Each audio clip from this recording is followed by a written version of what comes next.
Assalamualaikum warahmatullahi wabarakatuh.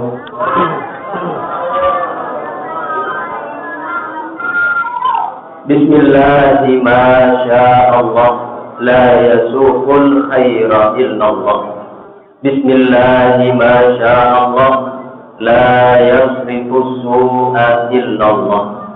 Bismillahi ma sya'allah, ma kana min ni'matin fa min Allah. Bismillahi ma sya'allah, la haula wa la quwwata illa billah.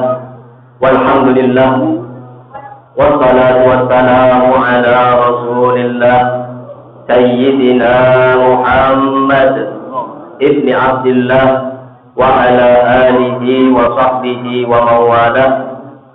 Wala haula wala quwwata illa billah, amma ba'd. Hadratal kiram, habaibanal a'izza, naqussu bi dzikri al Habib Mahdi. Mugi sedaya para habaib ingkang boten saged kula sebut setunggal-setunggal. Ada sidatanal a'izza, naqussu bi dzikri samahatul Ustaz Misbah, juga jajaran takmir Masjid Al-Mukarramah, mulai dari ketua dan semua takmir masjid tercinta ini yang mohon maaf tidak bisa kami sebut satu persatu tanpa mengurangi rasa takdim dan hormat kami kepada panjenengan semua. Hadirin hadirat rahimakumullah, dari warga Katin yang alhamdulillah pada malam hari ini kita oleh Allah Subhanahu wa taala diperkenankan untuk bisa bersua dan bermuajahah di masjid tercinta ini dalam rangka zikra Maulidir Rasul sallallahu alaihi wasallam, peringatan Maulid Nabi Muhammad sallallahu alaihi wasallam yang dirangkai dengan haul Mbah Muhammad Jalalain, atau yang beliau namanya adalah Kiai Haji Fadluddin yang ke-200, begitu juga haul yang ke-58 dari Kiai Haji Abdul Mufti. Mudah-mudahan dengan hadirnya kita di acara maulid sekaligus haul ini bisa menjadikan kita menteladani baginda Rasulullah sallallahu alaihi wasallam, bisa menjadikan kita menteladani para leluhur kita, khususnya dua ulama besar yang karismatik yang saat ini kita peringati haulnya. Dan tentunya lebih dari itu semua, harapan kita semua, mudah-mudahan kita tidak keluar dari masjid tercinta ini terkecuali segala dosa kita dimaghfirah oleh Allah Subhanahu wa taala. Seperti yang disampaikan oleh Bapak yang memberikan mukaddimah tadi, bahwasanya Rasulullah sallallahu alaihi wasallam adalah uswatun hasanah bagi kita. Beliau mengutip satu ayat dari surat Al-Ahzab ayat 21, laqad kana lakum fi rasulillahi uswatun hasanah liman kana yarjullaha wal yawmal akhir. Sungguh ada pada diri baginda Rasulullah sallallahu alaihi wasallam suri teladan bagi mereka yang menginginkan Allah dan menginginkan hari akhir. Begitu juga dua ulama besar. Yang pertama adalah Syekh Fadluddin atau Mbah Muhammad Jalalain ini, yang beliau dari daerah Banten, Masya Allah, beliau menyebarkan dan berdakwah sampai ke Malang. Alhamdulillah, Allah berkehendak beliau ke tempat kita tercinta ini, ke kampung halaman kita ini, yaitu Katin. Sampai sekarang beliau dikebumikan di sini. Alhamdulillah, ini adalah anugerah besar yang Allah berikan kepada kita.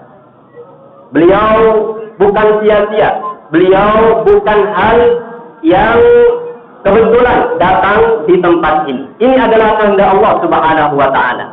Sehingga kalau nggak salah tahun 778 beliau sampai di Kota Malang, dan di kampung Katin ini sampai tahun 1821. Dari sekarang adalah 200 tahun yang lalu.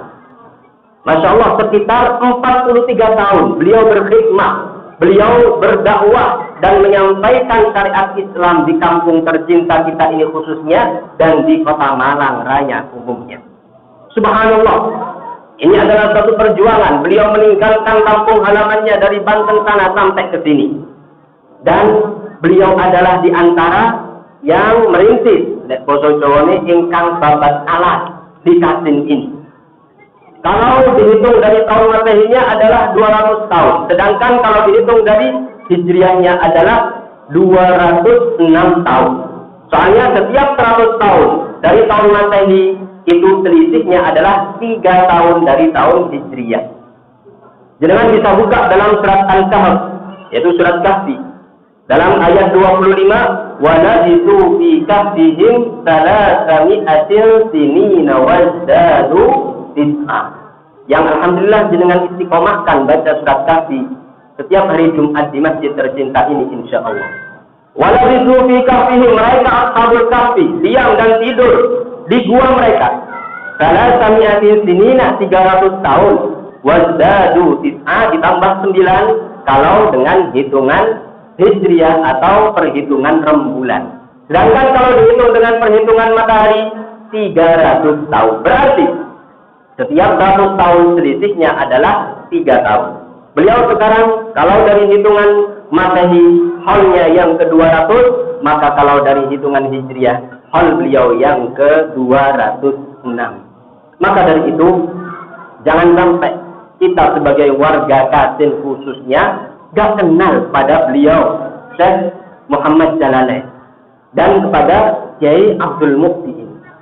Para habaib, para sesepuh dan para kiai sepuh kita banyak di antara mereka dalam tawasul-tawasulnya bertawasul kepada Pak Muhammad Jalalain, bertawasul kepada Kiai Abdul Mukti.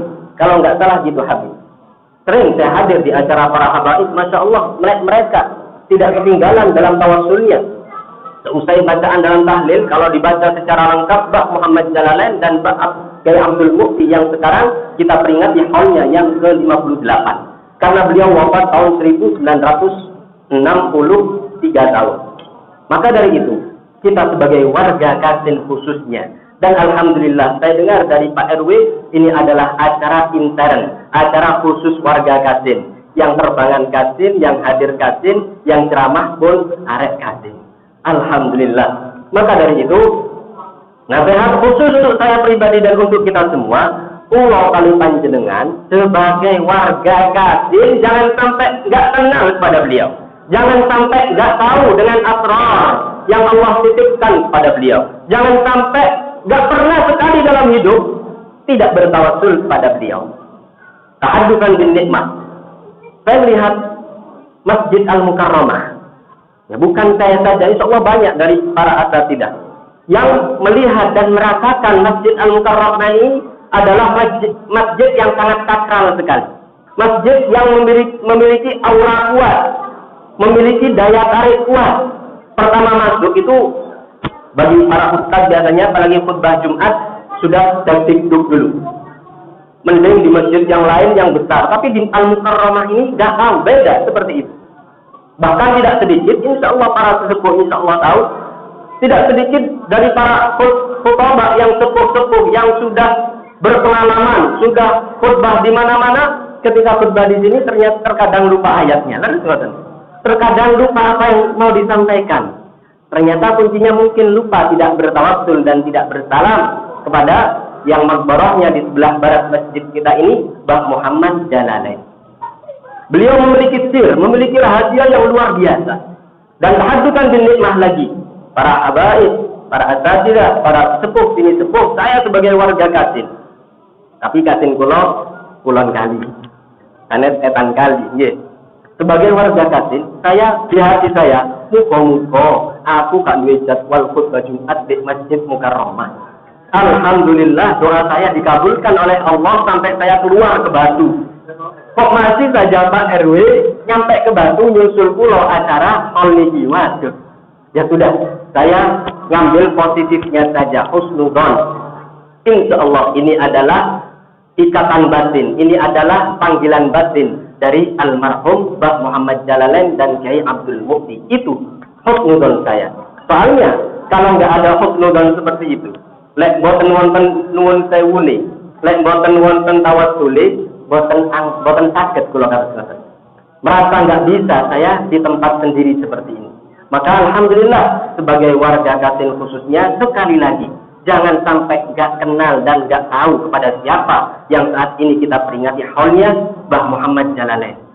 Orang yang bertawassul lewat beliau, yaitu berdoa kepada Allah, Mbah Muhammad Jalalain kita jadikan sarana, kita jadikan wasilah antara kita dengan Allah. Gak bisa dengan bahasa Arab, bahasa Indonesia. Ya Allah, saya sudah cukup banyak dosanya. Ya Allah, ya Allah, amalan ibadah saya sedikit belum tentu Engkau terima. Ya Allah, maksiat saya cukup banyak yang pasti sudah Engkau catat. Ya Allah, maka dengan barokah Mbah Muhammad Jalalain ini, ya Allah, kabulkan hajat-hajat saya. Taman coba mawon.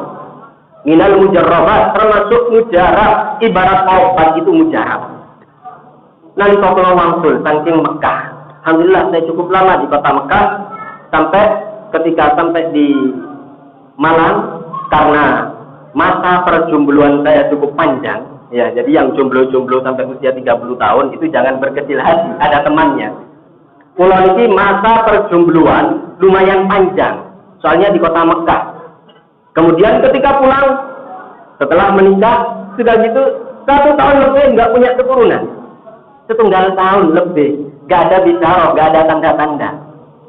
Banyak yang bertanya dari tetangga, oh belum ada program itu terasanya di sini banget.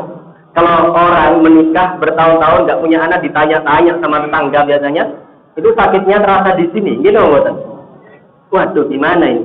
Akhirnya alhamdulillah saya teringat kepada Mbah Muhammad Jalalain. Garwa kula, nggih. Beliau adalah garwa niku napa? Sigaran nyawa kula, ya.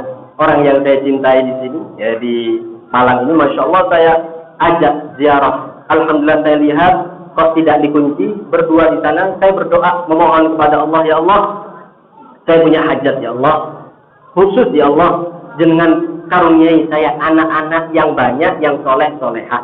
Mengingat masa perjombloan saya cukup panjang ya Allah, saya kepingin punya anak banyak, kalau bisa 11, biar jadi ke-11an ya Allah. Terus gitu ya, gitu. Alhamdulillah, gak lama kemudian Allah memberikan bisyarah. Ya, saya minta doa kepada kiai-kiai sepuh, saya minta doa kepada para habaib, semuanya saya minta. Dan diantaranya tawassul kepada Mbah Muhammad Jalalain. Gak lama kemudian dapat bisyarah. Masya Allah. Kemudian singkat cerita, setelah 9 bulan lahirlah anak pertama. Setahun lagi lahir anak kedua. Tahun ketiga lahir anak ketiga. Ya Allah, brojol temenan. Alhamdulillah. Tak kandani wong-wong Katin, lek sampai boten tepang. Kalau sampai gak kenal kepada Mbah Muhammad Jalalain ini rugi sekali. Lek boso Inggris ini kebacut banget jenengan. Emang jangan sampai kita nggak kenal siapa yang kita peringati haulnya sekarang. Karena insya Allah minal mujarrabat itu sesuatu yang sudah mujarab.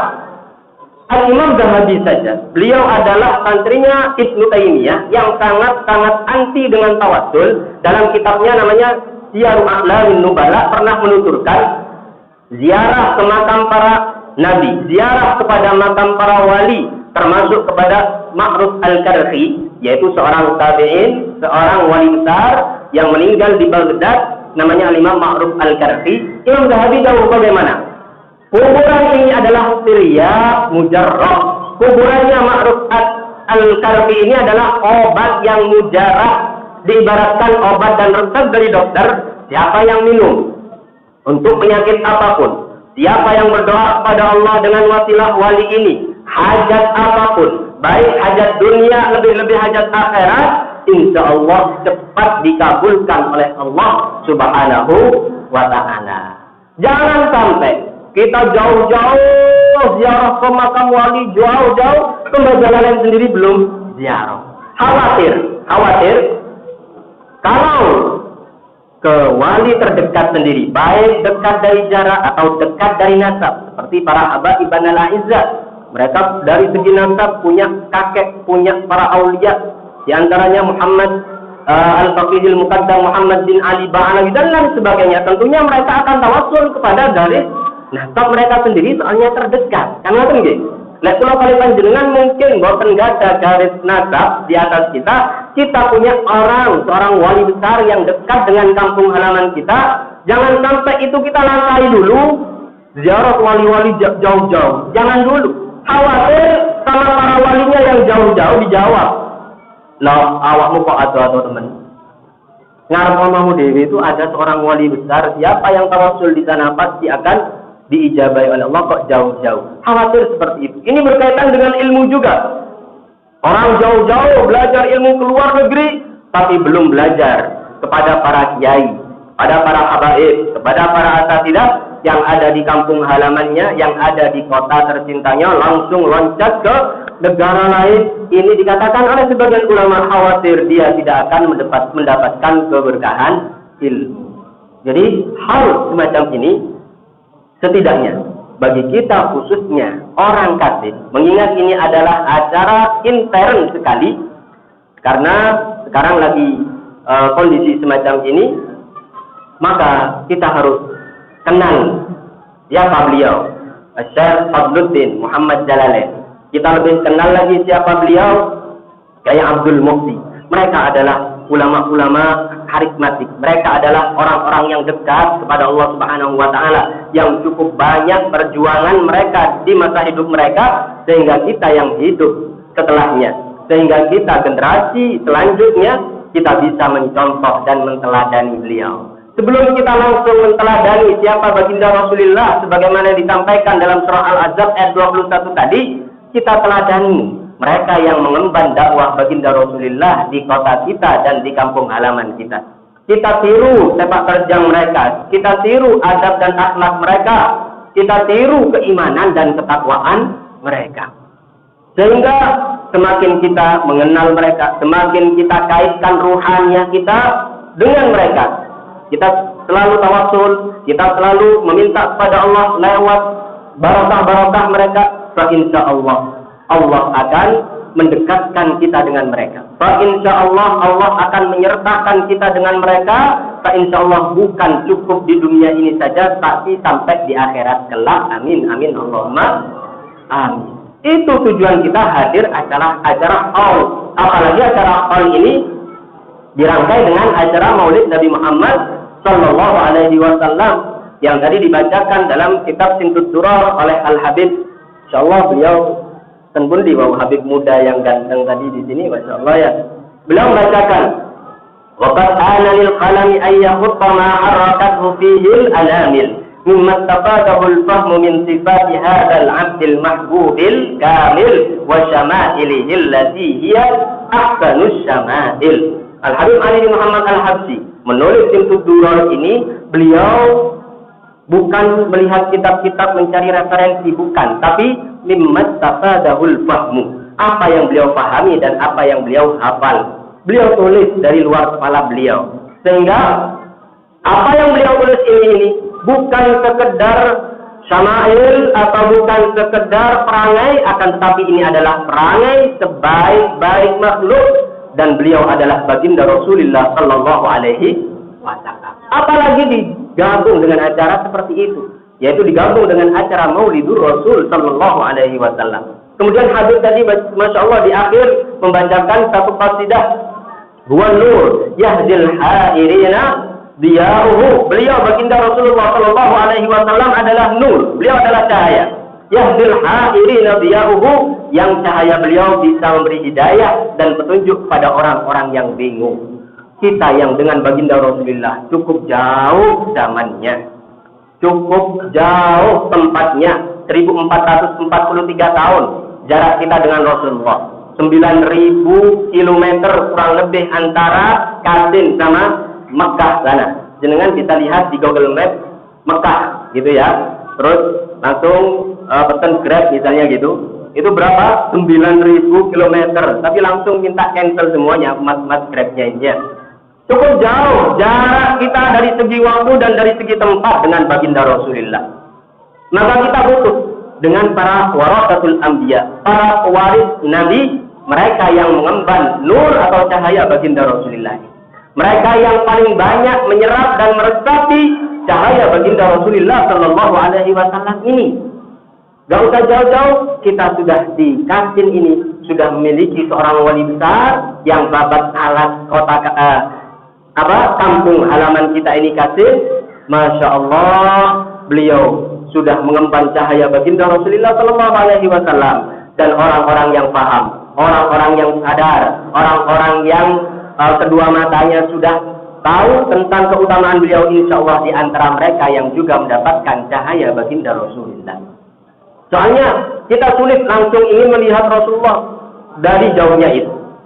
Dan Rasulullah Sallallahu Alaihi Wasallam ini bukan sekedar cahaya dari segi syariatnya saja, bukan sekedar cahaya dari segi makna saja, tapi beliau sendiri adalah cahaya. Lanjutan dari waqad ala lil qalami, karena panjang. Jadi yang saya tangkap dari pertengahan bagian yang paling tengah tadi dibaca oleh Habib, ya Jabir, innallaha khalaqa qabla al-ajya'i nura nabiyyika Muhammadin sallallahu alaihi wasallam min nuri. Wahai Jabir, bahwasanya Allah Subhanahu wa taala sebelum menciptakan segala sesuatu terlebih dahulu sudah menciptakan cahaya baginda Rasulullah sallallahu alaihi wasallam. Kita yang baca kitab Maulid yang ditulis oleh Syekh Abdurrahman Ad-Daibai, di sana beliau juga mengutip satu hadis, yaitu hadis yang pertama yang diriwayatkan oleh Sayyidina Abdullah ibni Sayyidina Al-Abbas radhiyallahu taala anhuma.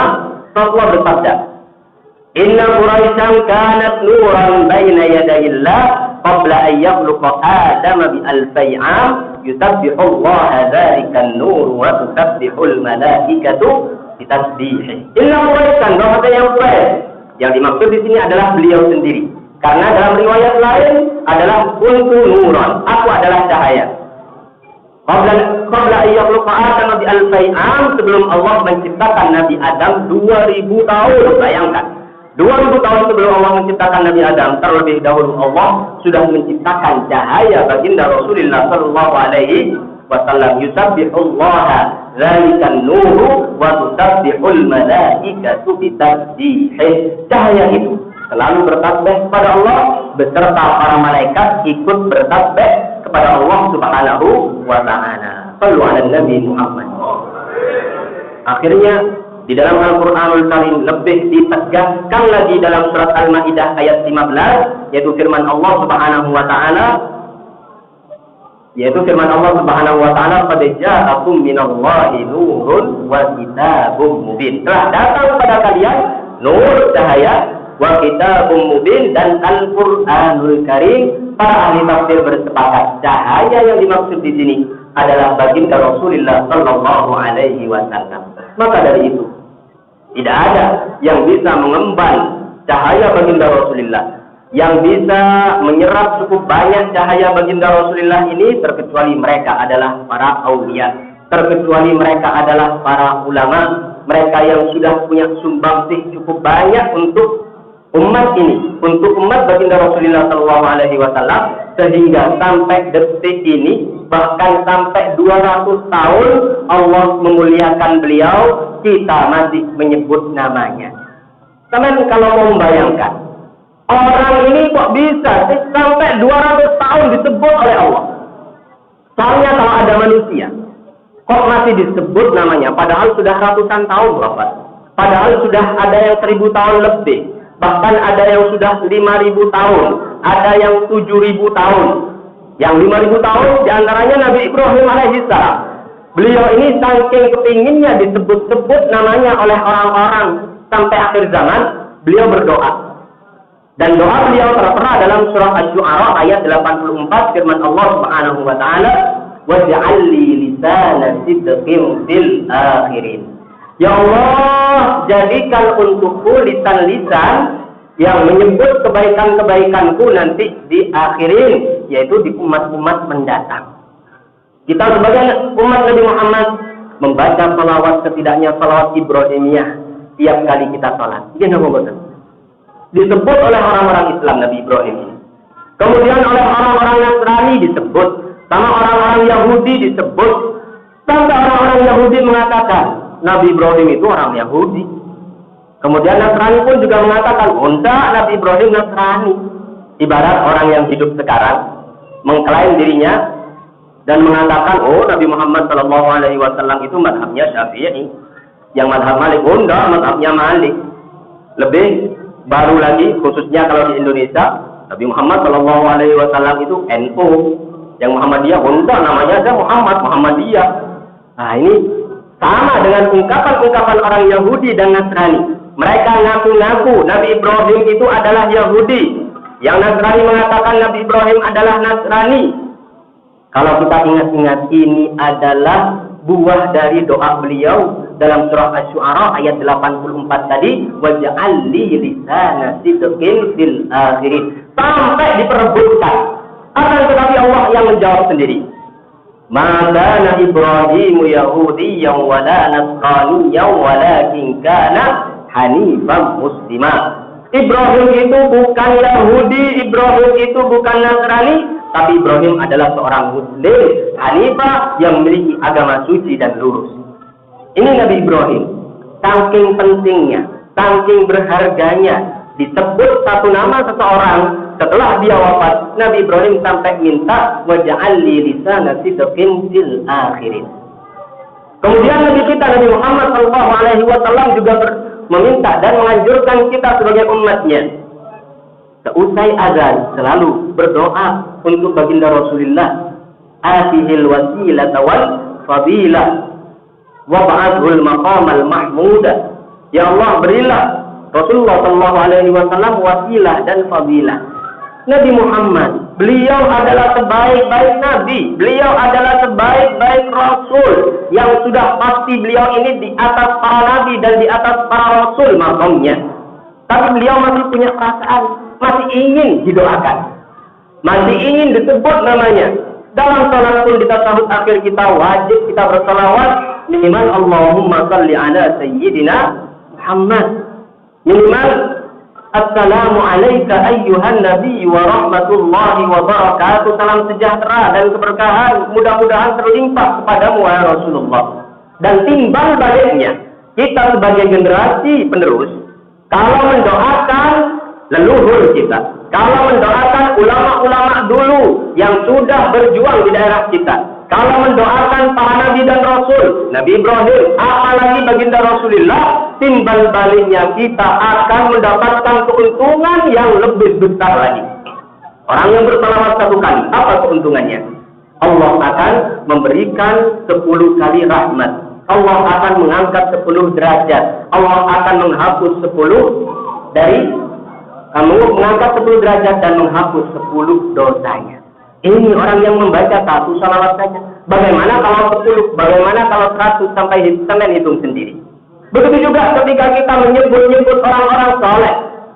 Dikatakan, usrud haditsas salihin wa sammihim fa bi dzikrihim tatanazzalur rahmatu. Jangan capek-capek untuk menyebut-nyebut orang-orang saleh, karena sekedar nama-nama mereka disebut, Allah akan mencurahkan rahmat di daerah itu. Dan otomatis ketika kita menyebut kebaikan Asy-Syaikh Fadluddin dan atau Mbah Muhammad Jalalain dan Kiai Abdul Mufti ini, secara otomatis Allah akan mencurahkan banyak rahmat di tempat kita ini. Allah akan mencurahkan banyak keberkahan di tempat ini. Dari mana satu bait ini? Dasarnya dari sabda Rasulullah Shallallahu Alaihi Wasallam, inda dzikris salihin tanzilur rahmat. Ketika disebut orang-orang saleh, akan turun dan akan tercucur rahmat-rahmat dari Allah Subhanahu wa Ta'ala. Maka bagaimana kalau yang kita sebut saat ini bukan hanya leluhur kita, bukan hanya para ulama dan para aulia yang ada di kampung halaman kita tercinta saja, akan tetapi yang kita sebut-sebut adalah Sayyidus Salihin, Sayyidus Syuhada. Beliau adalah baginda Rasulullah Sallallahu Alaihi Wasallam. Dan hal yang paling penting yang kita minta kepada Allah Subhanahu Wa Ta'ala, ketika kita ziarah kubur para wali, ketika kita ziarah kubur para nabi, ketika kita ziarah kubur baginda Rasulullah, selain hanya sekedar minta anak kayak saya tadi, sekedar minta yang calon legislatif bisa naik jabatan, bisa terpilih, selain bagi orang yang rezekinya seret mampet buntet biar lancar jembar, selain itu semua ada satu hal terpenting yang harus kita minta kepada Allah, bukan sekedar kepentingan dunia, tapi kepentingan akhirat. Apa itu? Yaitu maghfirah dan pengampunan dari Allah Subhanahu wa Ta'ala. Makanya nggak salah apa yang disampaikan oleh Bapak tadi. Kita tidak keluar dari tempat semacam ini. Kita berharap mudah-mudahan kita diampuni oleh Allah. Ini adalah sebaik-baik permintaan. Diceritakan ada seorang tabi'in namanya Al-Uddi. Beliau dari mana? Dari Madinah. Ketika beliau ziarah kepada baginda Rasulullah Sallallahu Alaihi Wasallam, ini kan ziarah Nabi. Apalagi yang diziarahi adalah sebaik-baik Nabi dan Rasul. Beliau adalah baginda Rasulullah. Al-Imam Al-Qudsi ketika ziarah kepada Nabi Muhammad di depan makam Rasulullah, maka datang orang pedalaman yang ada di Madinah sana. Orang pedalaman ini kalau minta kepada Allah, mintanya itu ngapunten, nggih kados kula wau niku rada blak-blakan ya. Ya Allah, masa perjumpaan saya ini cukup panjang ya Allah, mosok mboten gak ada putra. Ini kan mintanya kayak apa? Kayak blak-blakan, ngoten nggih. Begitu juga orang pedalaman tadi, ya Allah, saya ini sudah banyak dosanya ya Allah. Ya Allah, ketaatan saya ini sedikit, belum tentu Engkau terima. Engkau berfirman dalam Al-Quran, yaitu dalam surah An-Nisa ayat 64, walau annahum idzalamu anfusahum ja'uka fastaghfirullaha wastaghfara lahumur rasulu lawajadullaha tawwabar rahima. Engkau berfirman, jika engkau melakukan kezaliman terhadap diri sendiri atau melakukan maksiat, kemudian datang kepadamu wahai Muhammad, fastaghfirullaha, mereka minta ampun kepada Allah, wastaghfara lahumur rasulu, dan Nabi Muhammad juga turut memintakan ampun kepada Allah dari dosa orang yang ziarah ini, lawajadullaha tawwabar rahima, pasti dia akan mendapatkan Allah mengampuni dosanya. Jadi Allah, engkau berfirman seperti ini, masa saya keluar atau tidak pulang dari ziarah, engkau tidak mengampuni saya? Berarti engkau tidak tepat janji ya Allah. Masa ada Tuhan yang tidak tepat janji? Belak-belakan orang boten ini. Belak-belakan, setengah narkir. Akhirnya Al-Imam Qudsi tadi mendengar, waduh ini kok jalur kok belak-belakan ini kepada Gusti Allah. Orang ini pulang, Al-Imam Qudsi tertidur di depan makam Rasulullah, langsung didatangi oleh Rasulullah Sallallahu Alaihi Wasallam. Saya yakin dari para sesepuh, para asatidzah yang ada di sekitar Kasing ini, yang istiqomah, sering tawassul kepada Mbah Muhammad Jalalain, sering tawassul kepada Kiai Abdul Mufti, insya Allah sering didatangi atau paling tidak pernah didatangi dalam mimpinya. Karena mimpi ini adalah alam roh yang bisa bertemu antara rohnya orang mati dan rohnya orang hidup. Maka saya kembalikan kepada cerita tadi. Al-Imam Al-Qudsi langsung bertidur dan bermimpi didatangi oleh baginda Rasulullah Sallallahu Alaihi Wasallam. Maka Rasulullah bersabda dalam mimpi, wahai Qudsi, kejar orang tadi. Orang tadi sudah minta maghfirah kepada Allah dengan bertawassul kepadaku. Dan dia membacakan ayat walau annahum izzalamu sampai akhir ayat dari surat An-Nisa ayat 64. Kejar wahai Qudsi, sampaikan kabar dari Allah bahwasanya Allah Subhanahu wa Ta'ala sudah mengampuni dosanya. Ini sebaik-baik permintaan hadirin, bukan sekedar permintaan ya Allah, kapan jodohku ya Allah. Ya, cuma itu saja. Ya Allah, kula kok jodoh jak suwene ya Allah. Tapi mau melamar takut, ya kan repot. Doa saja, tawassul saja, nggak mau ikhtiar, nggak mau usaha. Ya Allah, saya ingin pekerjaan yang sukses. Silahkan. Insya Allah saya yakin dengan barokah Mbah Muhammad Jalalain semuanya akan dikabulkan oleh Allah. Tapi sayang kalau hanya itu saja yang kita minta. Itu maksud saya. Jadi hendaknya kita minta yang lebih dari itu. Lebih dari dunia seisinya. Yaitu rahmat dari Allah, yaitu maghfirah dari Allah Subhanahu wa Ta'ala. Akhirnya orang pedalangan tadi mengubah dua bait syair yang sampai detik ini masih tertera di depan makam Rasulullah. Mudah-mudahan jenengan oleh Allah dimudahkan untuk bisa ziarah kepada Rasulullah. Jenengan sudah cukup banyak bersalawat, jenengan sudah cukup banyak melakukan maulid, minta kepada Allah. Ya Allah, masa ya Allah saya hidup di dunia ini gak bisa langsung ziarah di depan Rasulullah. Ya Allah, nyuwun tolong Gusti, itulah kepada Allah ya. Gak apa-apa dengan bahasa kita sendiri, gak harus dengan bahasa Arab. Kita minta dengan setulus hati. Apa yang ada di lubuk hati kita curhatkan kepada Allah. Jangan curhat ke siapa-siapa. Curhat kepada orang. Waduh, padahal wongnya sing dicurhati foto pusingnya bisa, foto ruwetnya bisa. Waduh, tambah budruk sing dicurhati. Tempat terbaik curhat tiada lain kepada Allah Subhanahu wa Ta'ala. Dan yang terbaik yang kita jadikan wasilah adalah baginda Rasulullah. Kemudian para aulia, para wali-wali Allah. Kalau kita di kampung kita sudah punya wali, kita nomor satukan kemudian wali-wali yang lain. Jangan sampai wali yang terdekat dengan kita lupakan tawasulnya kepada wali-wali yang lain di luar-luar kota sana. Maka dari itu kita selalu memohon dan meminta kepada Allah dengan wasilah baginda Rasulullah sallallahu alaihi wasallam, dengan wasilah para aulia wa shalihin, khususnya yang saat ini kita peringati haulnya yang ke-200 atau ke-206 dengan hitungan Hijriah Mbah Muhammad Jalalain, dan yang haulnya kita peringati ke-58 Kyai Abdul Mukti. Begitu juga para leluhur kita yang di Kating kita khususnya dan di Kota Malang umumnya. Mudah-mudahan Allah Subhanahu wa Ta'ala mengabulkan hajat-hajat kita, hajat dunia dan akhirat. Mudah-mudahan Allah Subhanahu wa Ta'ala membiarkan cahaya baginda Rasulullah yang ada pada mereka diberikan kepada kita sampai tertular kepada keluarga-keluarga kita, sehingga insya Allah kita dan keluarga kita dinaungi dengan nur Muhammad, cahaya baginda Rasulullah sallallahu alaihi wasallam. Dan mudah-mudahan kita oleh Allah Subhanahu wa Ta'ala dengan selalu mengingat para leluhur kita, dengan selalu mengingat orang-orang yang mendahului kita, mudah-mudahan generasi kita nanti, minimal anak cucu kita ingat kita, minimal anak cucu kita turut mendoakan kita. Amin ya rabbal alamin. Hadirin rahimakumullah, sebenarnya cukup banyak yang saya ingin curhatkan di tempat yang mulia ini, karena waktu sudah larut malam. Ya, kalau ada hal-hal yang tidak berkenan di hati, mungkin terlalu panjang apa yang saya sampaikan, saya mohon maaf yang sebesar-besarnya. Kalau mungkin yang saya sampaikan terlalu singkat, monggo bisa diundang lagi, nggak apa-apa. Ya, kurang lebihnya saya mohon maaf. Wassalamualaikum warahmatullahi wabarakatuh.